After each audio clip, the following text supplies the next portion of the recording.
Good morning. Sit down.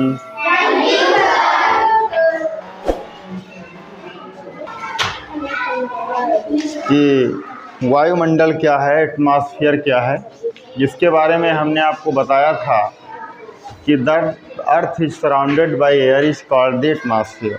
जो हवा है, जो पृथ्वी हमारी है, वो जो क्या हवा के घेरे से घिरी हुई है, ठीक है, उसको हम क्या कहते हैं? वायुमंडल कहते हैं। वायुमंडल का हमने आपको क्लासिफिकेशन भी किया था कि कौन कौन सी जो गैसेज हैं कितने कितने परसेंटेज में पाई जाती हैं वायुमंडल में। सबसे ज़्यादा पाई जाने वाली गैस के बारे में भी हमने आपको बताया था कि नाइट्रोजन, जिसका परसेंटेज 78% रहता है, और उसके बाद ऑक्सीजन आती है जो हमारी एक प्राणदायी वायु है, जिसके बिना हम जीवित नहीं रह सकते। इसके बाद हमने आपको वायुमंडल की लेयर्स के बारे में बताया कि वायुमंडल की कौन कौन सी परतें हैं, कौन कौन सी लेयर्स हैं। जैसे हमने क्षोभ मंडल की बात की, जिसमें हमने आपको बताया कि जितनी भी मौसम संबंधी घटनाएं होती हैं वो यहाँ घटित होती हैं। ऐसे संताप मंडल है, ओजोन मंडल है, आयन मंडल है और वहर मंडल है। इस तरीके से हमने आपको पूरा एटमॉस्फेयर पढ़ा। आज हम बात करते हैं जो वायु है, जो एयर है, उसकी जो गतियाँ हैं, वायु की गतियों के बारे में। जो लेसन 6 हमारा है, ये क्या है? वायु की गतियाँ।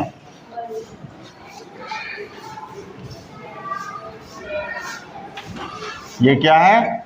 वायु की गतियाँ। सबको समझ में आ रहा है? वहाँ तक आवाज़ पहुँच रही है मेरी? ठीक है।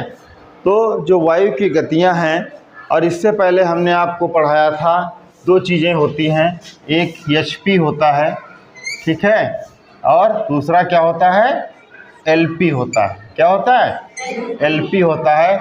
इसको बोलते हैं उच्च वायु दाब। क्या बोलते हैं? उच्च वायु दाब बोलते हैं। और इसको क्या बोलते हैं? निम्न वायु दाब बोलते हैं। क्या बोलते हैं? निम्न वायु दाब बोलते हैं। अब मैटर यहाँ से आपको समझना है कि जो वायु की गतियाँ हैं ये कैसे चलेंगी, कैसे इनका मूवमेंट होगा। तो ये जो हमारा HP है, जिसको हम HP कह रहे हैं, और ये हमारा LP है, यानी ये लो प्रेशर है और ये हाई प्रेशर है। क्या है? लो प्रेशर है और ये हाई प्रेशर है। ये जो पाया जाएगा, ये कहाँ पाया जाएगा? जो गर्म क्षेत्र है। क्या है? गर्म क्षेत्रों में क्या होगा कि वहाँ की जो हवा है गर्म होगी, और गर्म हवा कहाँ उठती है? हमेशा ऊपर की ओर उठती है। कहाँ उठती है? ऊपर की ओर उठ करके जाती है। और यहाँ पर जो HP है ये कहाँ पे पाए जाएंगे? ये यहाँ पे हमारे ठंडे प्रदेशों में पाए जाएंगे। कहाँ पाए जाएंगे? ठंडे प्रदेशों में जो है ये उच्च वायु दाब पाया जाएगा। तो यहाँ पर आपको 2 चीज़ें समझ में आ गई कि हाई प्रेशर क्या है, उच्च वायु दाब क्या है, और लो प्रेशर क्या है, निम्न वायु दाब क्या है। निम्न वायु दाब कहाँ पाया जाएगा और उच्च वायु दाब कहाँ पाया जाएगा, ये हमने आपको विस्तार से बताया कि जितना भी जो गर्म क्षेत्र है वो निम्न दाब का क्षेत्र रहेगा, ये निम्न दाब का क्षेत्र रहेगा, और ये वाला जो क्षेत्र है, जो ठंडा क्षेत्र है, ये हमारा उच्च वायु दाब का क्षेत्र रहेगा। अब वायु दाब और हवा के बीच एक रिलेशन है, एक रिश्ता है कि जो वायु दाब है और हवा, यही हवा को चलाने का या हवा को गति देने का काम करता है। कौन सी चीज़? वायु दाब। तो वायु दाब में एक जो है बहुत ही गहरा संबंध है, बहुत ही गहरा रिश्ता है। रिश्ता क्या है कि वायु सदैव क्या चलती है? उच्च वायु दाब वाले क्षेत्र से निम्न वायु दाब की ओर चलती है। ये क्या है? उच्च वायु दाब है।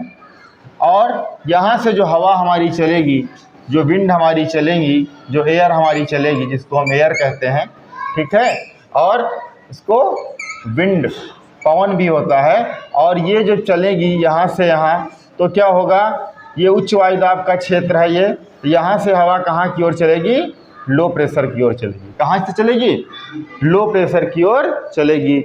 निम्न वायु दाब की ओर चलती है। उच्च वायु दाब से निम्न वायु दाब की ओर चलती है। तो एक शब्दों में हम कह सकते हैं, अगर कोई पूछता है कि हवा क्या है या पवन क्या है, ठीक है, तो हम इसमें कह सकते हैं, जबकि वैसे हवा और पवन में अंतर है, लेकिन यहाँ पर आपके क्लास के हिसाब से इन दोनों चीज़ों को एक में बताया गया है तो पृथ्वी के धरातल के निकट जो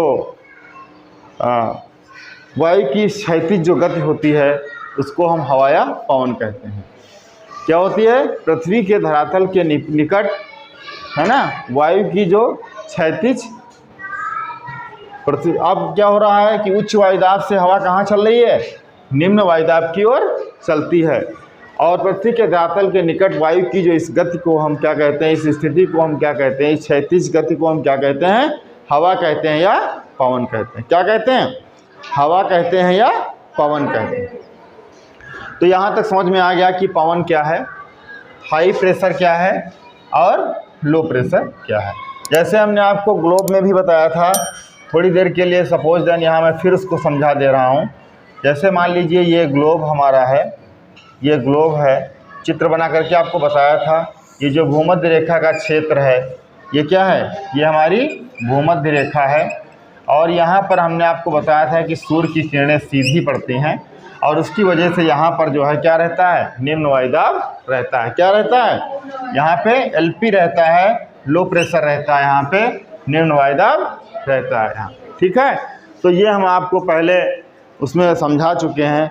अब हम बात करते हैं कि पवन की दिशा के संबंधी सिद्धांत के विषय में, कि ये कौन सा सिद्धांत है जिससे जो पवन की दिशाएं हैं वो क्या होती हैं? डाइवर्ट होती हैं या मुड़ती हैं।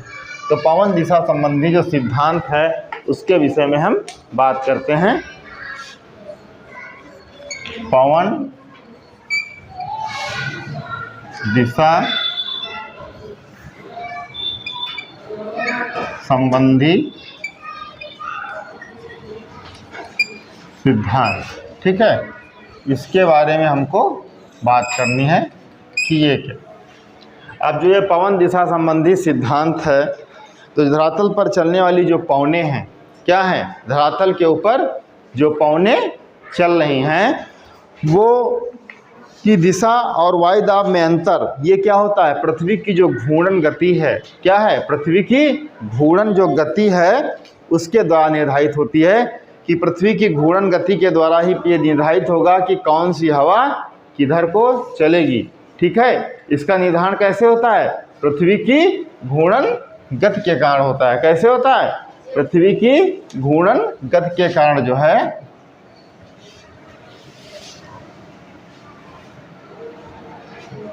पृथ्वी की घूर्णन गति के कारण क्या होता है? हवा की गति व दिशा का निर्धारण होता है। क्या होता है? हवा की गति व दिशा का निर्धारण होता है। कौन जिम्मेदार है इसके लिए? इसके लिए जिम्मेदार ये है पृथ्वी की घूर्णन गति, है ना। इसी की वजह से जो भी हवा की गति है, जो दिशाएं हैं, वो जिम्मेदार होती हैं। पृथ्वी अपनी धुरी पर, पता है कि नहीं पता है, कैसे घूमती है? पृथ्वी अपनी धुरी पर क्या करती है? पश्चिम से पूरब की ओर। कैसे घूमती है? पश्चिम से पूरब की ओर घूमती है। ठीक है, पश्चिम से पूरब क्या घूमती है? ये पृथ्वी। ठीक है, पृथ्वी क्या करती है हमारी? पश्चिम से पूरब की ओर घूमती है। ये मालूम होना चाहिए कि पृथ्वी किस दिशा में घूमती है, तो हम बता सकते हैं कि पृथ्वी जो है पश्चिम से पूरब की ओर घूमती है। और घूमने के कारण जो पवनों की दिशा में विक्षेप होता है, विक्षेप मीन्स मुड़ना। क्या होता है? विक्षेप होता है। विक्षेप का मतलब क्या होता है? मुड़ना। विक्षेप का मतलब क्या होता है? मुड़ना। तो पश्चिम से पूरब की ओर जब पृथ्वी हमारी घूमती है तो घूमने के कारण पवनों की दिशा में विक्षेप हो जाता है। क्या हो जाता है? विक्षेप हो जाता है। और पवनों की दिशा में परिवर्तन लाने वाले इस बल को, जो पवनों की दिशा है जिसमें परिवर्तन आता है, दिशा चेंज होती है, उस बल को हम क्या कहते हैं? विक्षेप बल कहते हैं। क्या कहते हैं? विक्षेप बल कहते हैं, या क्या कहते हैं? कोरियालिस बल कहते हैं। क्या कहते हैं? कोरियालिस बल कहा जाता है। क्या कहा जाता है? कोरियालिस बल कहा जाता है। ठीक है, तो ये आपको बिल्कुल स्पष्ट होना चाहिए कहीं से भी ये समझ में आने चाहिए जो पवनों की दिशा के संबंध में जो सिद्धांत है, आखिरकार पवनें अपनी दिशा को, अपने डायरेक्शन को कैसे चेंज करती हैं, ये चीज़ आपकी समझ में आ गई। हमने आपको दो चीज़ें बताई। एक तो हमने आपको बताया कि हवाएं कैसे चलती हैं, इसके लिए जिम्मेदार है हमारा हाई प्रेशर और लो प्रेशर, ठीक है, उच्च वायुदाब और निम्न वायुदाब। हम ठंडे प्रदेशों में हमेशा उच्च वायुदाब पाया जाता है, ठीक है, और गर्म प्रदेशों में हमेशा लो प्रेशर पाया जाता है, और जो ठंडे प्रदेश है वहाँ पे हाई प्रेशर पाया जाता है। सीधी सी बात है, जब हवा गर्म होगी, जहाँ पर गर्म क्षेत्र होंगे वहाँ की हवा क्या होगी, गर्म होकर के ऊपर उठेगी। ऊपर उठेगी तो उसकी जगह लेने के लिए चक्र चलता है। जैसे ये हवा यहाँ पे गर्म हुई, यहाँ पे क्या हुई, ये हवा गर्म हुई, और गर्म होकर के ये हवा कहाँ उठी, ऊपर की ओर आई। जब ऊपर की ओर आई तो यहाँ पे जगह क्या हुई, रिक्त हो गई, खाली हो गई। तो ठंडे प्रदेशों की जो हवाएं हैं, जहाँ पे उच्च वायुदाब है, वो हवा यहाँ से फिर कहाँ गई, फिर नीचे की ओर आ गई, फिर कहाँ गई, फिर यहाँ पे गर्म हुई और फिर ये ऊपर पहुँच गई, ठीक है। तो हमेशा जो हवाएं हैं वो क्या करती हैं, उच्च वायुदाब से निम्न वायुदाब की ओर चलती हैं। यहाँ तक की बात आपकी समझ में आ गई होगी, है ना। और पृथ्वी के धरातल के निकट वायु की इस क्षैतिज गति को हम क्या कहते हैं, पवन कहते हैं या हवा कहते हैं। तो अगर कोई पूछता है पवन और हवा क्या है, तो आप बता सकते हो कि हवाएं हमेशा उच्च वायुदाब से निम्न वायुदाब की ओर चलती हैं, और पृथ्वी के धरातल पर इस हवा की क्षैतिज गति, इस क्षैतिज गति को हम क्या कहते हैं, पवन या हवा कहते हैं, ठीक है। तो हवा का चलना पता चल गया कि हवाएं कैसे चलती हैं, और हवा किसे कहते हैं, पवन किसे कहते हैं, यहाँ तक की बात आपकी समझ में आ गई। दूसरी चीज़ आ गई, अब हम देखते हैं कि हवाओं के जो दिशा में परिवर्तन होता है, वो उनकी गति में जो परिवर्तन होता है वो कैसे होता है, उसके लिए क्या जिम्मेदार है, ये हमने आपको यहाँ पे बताया।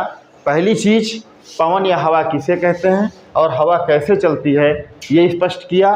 दूसरा पॉइंट जो हमने आपको बताया कि जो पवन की गतियाँ हैं, जो पवन की दिशाएं हैं, ये किस तरीके से चेंज होती हैं, डाइवर्ट होती हैं, इसके लिए क्या जिम्मेदार है, कौन सी चीज़ ऐसी है जो इन हवाओं की डायरेक्शन को चेंज कर देती है। उसके लिए हमने आपको बताया कि जो पृथ्वी की घूर्णन गति है, यहाँ पर जो पृथ्वी की घूर्णन गति के कारण क्या होता है, हवाओं की गति व दिशा में परिवर्तन होता है। क्या होता है, पृथ्वी की जो घूर्णन गति है उसके कारण ही हवा की दिशाओं में, गतियों में परिवर्तन होता है।